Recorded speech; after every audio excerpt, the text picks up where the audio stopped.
प्यारे विद्यार्थियों, सुप्रभात। आज हम कृतिका, जो आपकी पूरक पुस्तक है, उसका प्रथम अध्याय माता का आंचल, जो कि शिव पूजन सहाय के द्वारा रचित है। वास्तव में शिव पूजन सहाय एक प्रसिद्ध उपन्यासकार, कहानीकार, संपादक और एक प्रसिद्ध पत्रकार थे। इनका जन्म 1893 में उपनाव ग्राम में डिस्ट्रिक्ट भोजपुर बिहार में हुआ और इनका एक उपन्यास है, प्रसिद्ध उपन्यास देहाती दुनिया। उसमें से देहाती दुनिया इनका एक प्रसिद्ध उपन्यास है, जो एक आंचलिक उपन्यास है। आंचलिक माने देहात का, जैसे हर की देहात की अपनी एक रचना होती है, जो जिसको कवि लिखता है वो आंचलिक रचना कहलाती है। ठीक है ना। तो ये आंचलिक देहाती दुनिया एक आंचलिक उपन्यास है और इस उपन्यास का एक छोटा सा अंश जो कि स्मरण शिल्प में लिखा गया है। याद, स्मरण माने याद करता हुआ एक शैली है, उसमें लिखा गया है। ये स्मरण शैली में लिखा गया पहला उपन्यास है। तो उसका एक अंश है माता का आंचल। इसमें लेखक ने देहाती जीवन के बारे में, उसके किस तरह से देहात में सुबह जीवन उगता है और किस तरह से अस्त होता है, और इसके बीच में पिता और माता के मध्य में बच्चे का विकास किस प्रकार होता है, अर्थात देहाती दुनिया में, देहाती दुनिया का जो उपन्यास है, इसमें ये दिखाया गया है कि बच्चे पिता के ज्यादा नजदीक होते हुए भी माता के पास अधिक सुरक्षित महसूस करते हैं। इसका मेन फोकस, यानी मेन इसका जो प्रकाश डाला गया है, ये बच्चे पिता के पास सारे दिन भर रहे, लेकिन अंत में उनको जो सुरक्षा का आभास होता है वो माता की गोद में ही होता है, उनके आंचल में होता है। इस माता के आंचल में शिव पूजन सहाय ने इसको बड़े ही एक आंचलिक ढंग से, एक व्यवहारिक ढंग से और उन्हीं की भाषा में, ये भाषा का मतलब शैली, उन्हीं शब्दों का इस्तेमाल किया गया है जो शिव पूजन सहाय वहां पर अपने गांव उपनवासा में जो बोलते थे भोजपुर में। ठीक है। इस प्रकार अब हमने जो पूरी पुस्तक है, ये जो पुस्तक है, मैंने पहले ही बता रखा है कि इस पुस्तक को हमने इसके खंडों में, मैंने खुद भी पढ़ा है इसको, खुद भी इस पुस्तक को पढ़ा है। आप देख रहे होंगे यहाँ मैंने इसके जैसे ही पॉइंट बना रखे हैं, यहाँ पर ये दूसरा अध्याय, यहाँ पॉइंट बना रखे हैं, और इस प्रकार से यहाँ पर फिर इसके कुश्ती लड़ना, ये करना, और पिता द्वारा लोनाथ का ये, इस तरह से हमने कुछ पॉइंट बना रखे हैं। इन्हीं पॉइंटों को हमने समझने के लिए, ये एक सबसे अच्छा तरीका है। विद्यार्थी अगर कुछ जीवन में आगे बढ़ना चाहते हैं तो किताब पढ़ने की जो एक ढंग है, एक शैली है, एक विधि है, उसका एक विधान है, वो यही है कि इनके लिखते जाओ, जैसे मैंने यहाँ पर लिखे हुए हैं, जैसे एक एक करके पॉइंट बना रखे हैं अपने हाथों से, आप देख रहे हो। ठीक है। और अंत में भी यहाँ पर से मैंने ये पॉइंट बना रखे हैं। इससे पढ़ने से आसानी होती है और सारे पॉइंटों को हमने यहाँ पर एकत्रित कर दिया है इस ब्लैक बोर्ड पर, इस श्याम पट पर। ठीक है। अब हमने लिखा है, पहला विचार बिंदु इस पाठ का है कि लेखक का पिता से अधिक जुड़ाव। शुरू में ही, इसके प्रथम पृष्ठ में ही ये दिखाया गया है कि छोटा जो शिव पूजन सहाय, जिनको बचपन में भोलानाथ कहते थे और तारकेश्वर नाथ इनको पिताजी बुलाते थे, इनमें दिखाया गया है कि लेखक, ये लिखते शिव पूजन सहाय, अपने पिता के साथ सवेरे उठना, जैसे पिताजी पूजा पाठ करते हैं उनके पास बैठना, ललाट पर तिलक लगाना, और फिर इस तरह से सारे दिन भर वहां पर वो सुबह सुबह का उनका जो जीवन आरंभ होता है सुबह का, वो अपने पिता से होता था, और वहां जुड़ाव भी बहुत था, इसलिए लिखा है जुड़ाव। मैंने यहाँ पर इस बात को यहाँ पर लिखा हुआ है ना, जहां पर पिता से लगाव, यानी कि जुड़ाव, अपनी भाषा में लिखा है हमने। देखो, जो लाकर पहला पॉइंट, पिताजी हमें बड़े प्यार से भोलानाथ कहकर पुकारते थे, असल में हमारा नाम तारकेश्वर नाथ था, बाबूजी पुकारा करते माता को मैया। ठीक है ना। तो इस तरह से हमने पहला पॉइंट इसमें बताया। दूसरा है पिताजी का, जब सुबह सुबह जब वो करते थे पूजा पाठ, मतलब सुबह स्नान करके जब उनके पास, मतलब उनके पास रहते थे, यहाँ पर नहा धुलाकर वहां पर भभूत लगाते थे और पूजा पाठ करते थे। उसके बाद पिताजी की एक बही थी जिसमें वो राम राम राम, पुराने लोगों का अध्यात्म के प्रति काफी झुकाव होने के कारण, पिता का अध्यात्म में ज्यादा झुकाव होने के कारण उनका एक राम नाम बही खाता बना हुआ था जिसमें वो राम नाम लिखते थे। और राम नाम लिखने के बाद फिर कागज की छोटी छोटी पर्चियां, कुर्चियां, पर्चियां, कुर्चियां, कुर्चियां इसलिए बोल रहा हूँ कि बहुत छोटी होती थी, उसमें राम नाम, राम राम लिखकर फिर उसको आटे की गोली के साथ बनाकर उसको ले जाते थे वो गंगा तक, गंगा तक ले जाते थे और वहां मछलियों में दाना देते थे। तो इस तरह से गंगा तक जाते थे पिताजी। और इस तरह से भोलानाथ अपने पिताजी से कुश्ती लड़ता था। कुश्ती मतलब खेल खेलना। यहाँ भोलानाथ क्या करता था, अपने पिताजी से कुश्ती लड़ता था। यहाँ पर लिखा है गया ना मैंने, कुश्ती लड़ना। और फिर कुश्ती के लड़ने के साथ साथ फिर वो आपस में जैसे बच्चे लड़ते हैं, फिर वो उनकी मुच्छों को हाथ लगाते हैं, फिर उनको खट्टा मीठा चुम्मा देते हैं। ये एक वात्सल्य झलकता है, एक वात्सल्य पिता का, पिता का अपने पुत्र के प्रति और पुत्र का इस तरह से इसमें दिखाया गया है। बड़ी सुंदर एक चीज और भी दिखाई गई है इसके अंदर, ये आपको समझना पड़ेगा। ये 30वें दशक का उपन्यास है, 30वें दशक का, ठीक है जी, 30वें दशक का, 30वीं शताब्दी का, 30वें दशक का शताब्दी का उपन्यास है। वहां उस समय पिता का, यदि के ग्रामीण जीवन में इसमें दिखाया गया है, अगर हम बच्चे का विकास चाहते हैं तो किस तरह से हमें उसके साथ छोटी छोटी दैनिक क्रियाकलापों के साथ हम अपने बच्चे का बौद्धिक और मानसिक और जो भी संस्कार उसके अंदर डालना चाहते हैं, इन सब चीजों के अपने व्यवहार के जरिए थ्रू डाल सकते हैं। तो यहाँ पर हम बात कर रहे थे, पिता कुश्ती लड़ते थे, कुश्ती लड़ने के साथ जैसे छोटे बच्चे लड़ते हैं आपस में, देखा गया, हम देखते हैं। और यही चीज 30वें दशक की थी कि इस संस्कृति में माता पिता के साथ बच्चों का काफी घुलना मिलना, लगाव, जुड़ाव अधिक देखा जाता है। आज की संस्कृति में ऐसा नहीं है। आज की संस्कृति में माता पिता अपने बेटे से बहुत दूर हो गए हैं और इसके दूरी के कारण कई भी है, टीवी है, मोबाइल है और कई चीजें ऐसे हैं। तो इस तरह से बच्चों का संस्कार, कई चीजें उसमें नहीं मिल पा रही है। लेकिन 30वीं शताब्दी के इस उपन्यास के अंदर हम देखते हैं कि पिता से कुश्ती लड़ना, फिर ठीक है ना, फिर उसका पिता फिर उसको चुम्मा देना, फिर यहाँ पर खट्टा चुम्मा, एक अच्छा चुम्मा, इस तरह से यहाँ पर दिखाया गया है। फिर वो उनके पिताजी की मूछें थी, उनको छेड़ना, ये जो क्रियाकलाप है छोटी छोटी, ये बच्चे के अंदर अपने माँ बाप के प्रति प्यार प्रेम से भर देना होता है इस तरह से। तो यहाँ पर अगला पॉइंट दिखाया गया है, माता पिता का भोलानाथ को खाना खिलाना। पिताजी भोलानाथ को खाना खिलाते हैं, पिताजी भोलानाथ को खाना खिलाते हैं। यहाँ पर भी लिखा है, देखो मैंने, पिताजी भोलानाथ को खाना खिलाते हैं और जब उनका पेट भर जाता है तो वो हट करने पर भी फिर माँ कहती है कि इन्हें जल्दी जल्दी खाना नहीं खिलाना चाहिए। माँ को लगता है कि जो मर्दवे लोग हैं, ये जो पुरुष लोग हैं, उनको बच्चे को खाना खिलाना नहीं आता। वो कहती है कि पहले ऐसे थाली में अलग अलग करके उनके पक्षियों के नाम से वो बनाइए और फिर बच्चों को खिलाइए, जल्दी खा ले, नहीं तो कबूतर खा जाएगा। ऐसे में बच्चा चट कर जाता था। यहाँ भोलानाथ एक स्मरण शैली में लिखा गया है।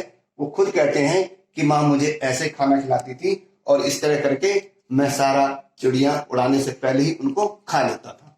तो यहाँ पर भोलानाथ, ये जैसे कि मैंने बताया स्मरण, उनको चीजें याद आ रही हैं और उसी शैली में लिखा गया है उपन्यास भी। यहाँ पर धीरे धीरे करके फिर माँ उनको खाना खिलाती थी, फिर यहाँ पर माँ जल्दी जल्दी बस हम उछल। अब यहाँ पर क्या करता है, माँ सन भागकर तोता, मैना, कबूतर, मोर, हंस आदि बनाती थी ना ग्रास, और उनको कहती थी लो जल्दी दिखाओ, मोर खा जाएगा, मोर उड़ जाएगा, तो फट से उनको उड़ने नहीं देता था और वो खा लेता। और इस तरह से बच्चे का पेट आराम से भर देता था। यहाँ पर दिखाया गया है कि माँ बाप जितना बच्चे के प्रति उसके व्यवहार में जुड़ने में, उसके विकास में, बढ़ने में सहायक होंगे, भाषा के दृष्टि से, संस्कृति की दृष्टि से, संस्कारों की दृष्टि से, उतना बच्चा माँ बाप के नजदीक महसूस करेगा। आजकल की संस्कृति में ऐसा नहीं है, बिल्कुल दुराव है। इसलिए बच्चे को आजकल के बच्चे अपने माँ बाप को कुछ उनके प्रति कुछ समझते नहीं है। क्यों? क्योंकि माता पिता ने भी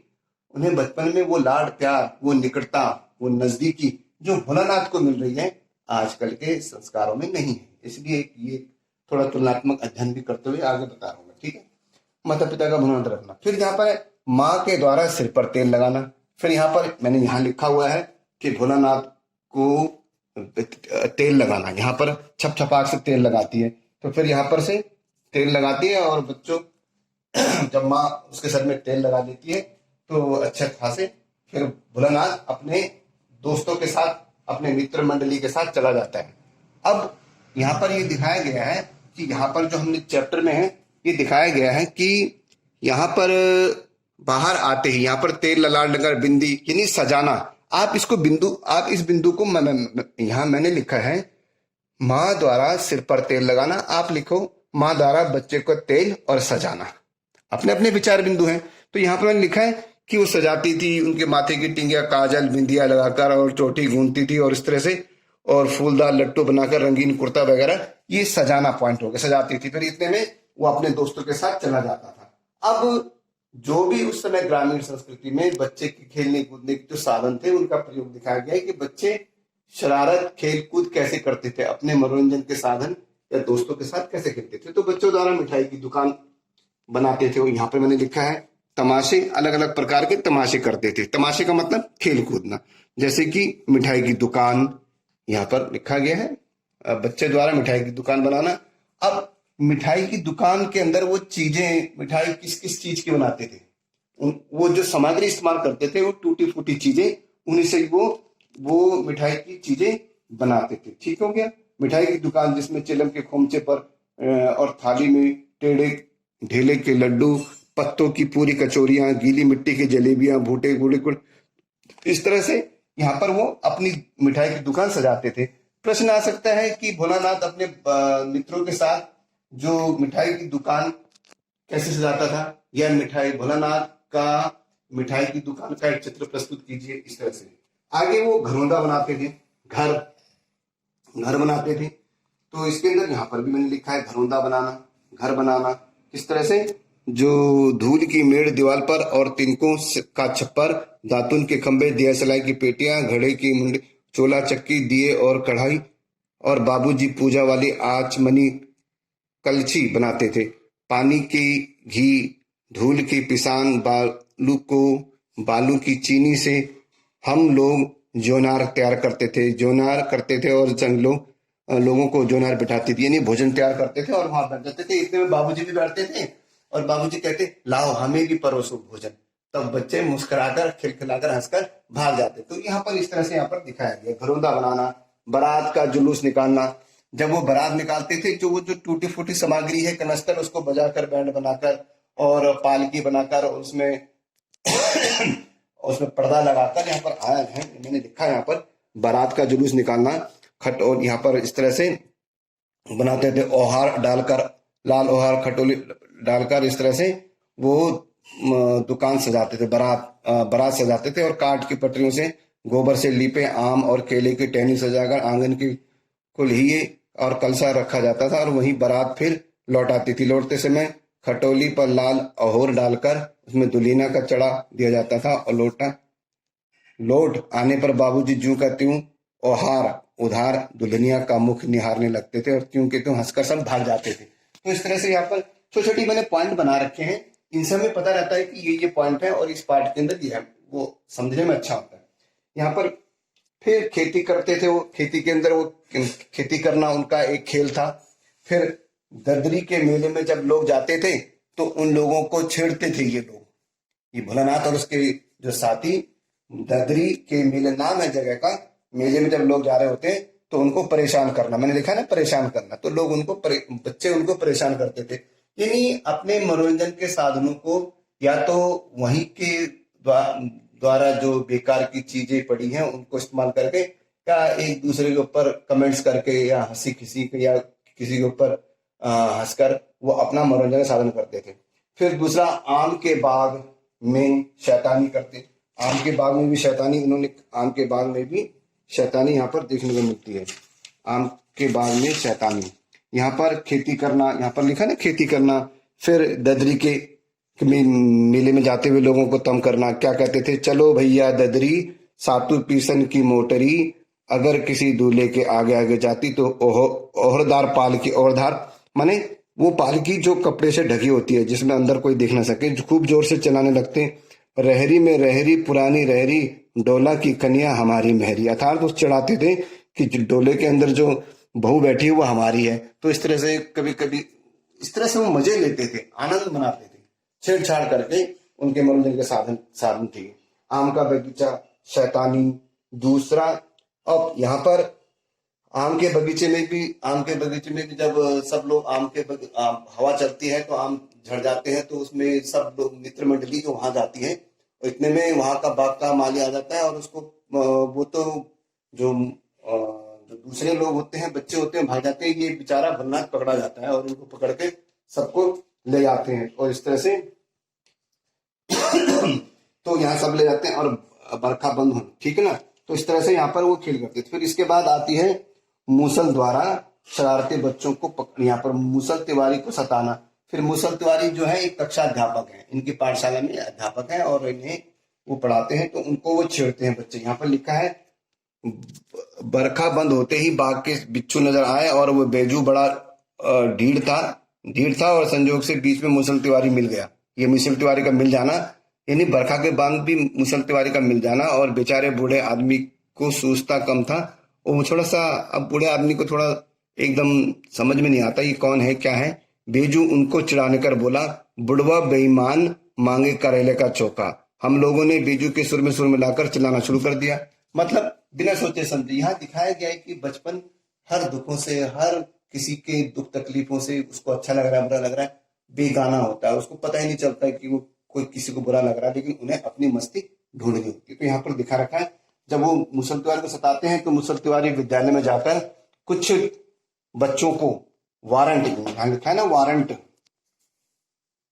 यहाँ पर लिखा है वारंट, गिरफ्तारी वारंट लेकर छूटने भेजते हैं वहां से, अपनी पाठशाला से, और पकड़ के लाओ उन बच्चों को जो स्कूल में नहीं आ रहे, वहां दंगा कर रहे थे, पकड़ के लेकर आते हैं सबको।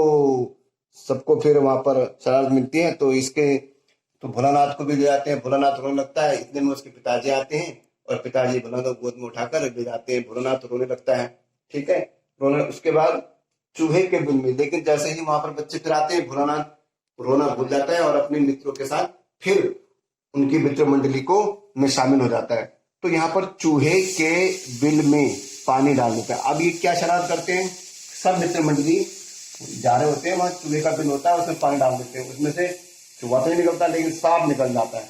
और सांप को देखकर सारे बच्चे कोई इधर लुढ़कता है, कोई उधर फुड़कता है, और लुढ़कते फुड़कते किसी कोई किधर गिर रहा है, कोई कीचड़ में गिर रहा है, कोई सब अपने अपने की तरफ भागते हैं। और भोलानाथ सीधा भागकर अपनी माँ की गोद में चला जाता है, माँ की गोद में चला जाता है। हालांकि बाहर ओहदे पर बरामदे में पिताजी बैठे होते हैं, लेकिन पिताजी नहीं दिखते उसको, सीधा माँ की गोद में चला जाता है। और माँ की गोद में जो उसको माँ उसको अपने सीने से माँ उसको अपनी सीने से लगाती है। माँ को लगता है कि बच्चा डर गया है और रो रहा है, तो इतने में पिताजी आते हैं, आ मैं तुझे गोद में पकड़ लूं। लेकिन भोलानाथ अपनी माँ की छाती से चिपटा रहता है, वो पिता की गोदी में नहीं जाता। तो यहाँ पर यही दिखाया गया है कि बेशक भोलानाथ अपने पिता के साथ सुबह से शाम तक रहता था, लेकिन भोजन के समय और डर के समय उसको अपनी माँ की याद, माँ के पास ही सुरक्षित महसूस करता था। तो हमने इसमें देखा, थोड़ा सा मैं इसका और एक अवलोकन कर दूं।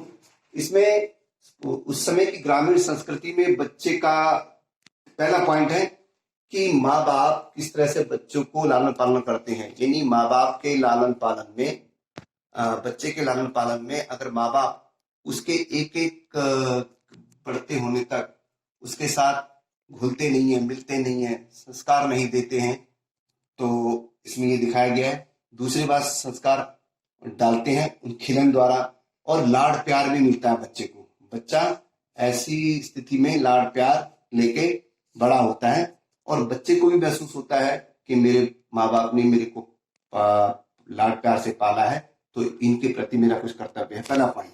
दूसरा पॉइंट इसमें दिखाया गया है कि ग्रामीण संस्कृति के अंदर जो भी चीजें, वहां पर जो चीजें उपलब्ध थी, बच्चे उसी रूप में ही, उन्हीं चीजों से ही अपना मनोरंजन, उसी मनोरंजन के साधन जुटाते थे। तीसरा यहाँ पर यह दिखाया गया है कि अगर हम बच्चों के अंदर संस्कार डालना चाहते हैं तो ये बहुत जरूरी है कि माँ बाप अपने बच्चे के साथ घुल मिलकर रहे। घुल मिलकर रहे, जितना माँ बाप अपने बच्चों के प्रति घुल मिलकर रहेंगे, उसके दैनिक जीवन में वो इस जैसे चीनी में पानी में या दूध में चीनी घुल जाती है, उसी तरह से घुल मिलकर रहेंगे तो बच्चा एक हष्ट-पुष्ट और संस्कारिक बच्चा जन्म होता है। आजकल के संदर्भ में ये चीजें नहीं देखी जाती है। आजकल के संदर्भ में इन चीजों का अभाव है। आजकल के आधुनिक समय में मोबाइल और कई और संसाधनों के कारण बच्चे और माँ बाप का ये जो मिलन है ये दूर होता गया है। इसलिए ना तो माँ बाप बच्चों को समझते हैं और ना बच्चे माँ बाप को समझ पाते हैं। तो ये एक मिसअंडरस्टैंडिंग बढ़ती जा रही है और जिसके कारण कई गलत परिणाम बच्चों के में देखने को मिल रहे हैं। ये भी कारण है। तो हमने आज देहाती दुनिया का एक स्मरण शैली में लिखा हुआ ये अंश माता का आंचल आज समाप्त कर लिया है। इसके संबंधित प्रश्न उत्तर हम आपको आपके पास उपलब्ध करा देंगे। धन्यवाद।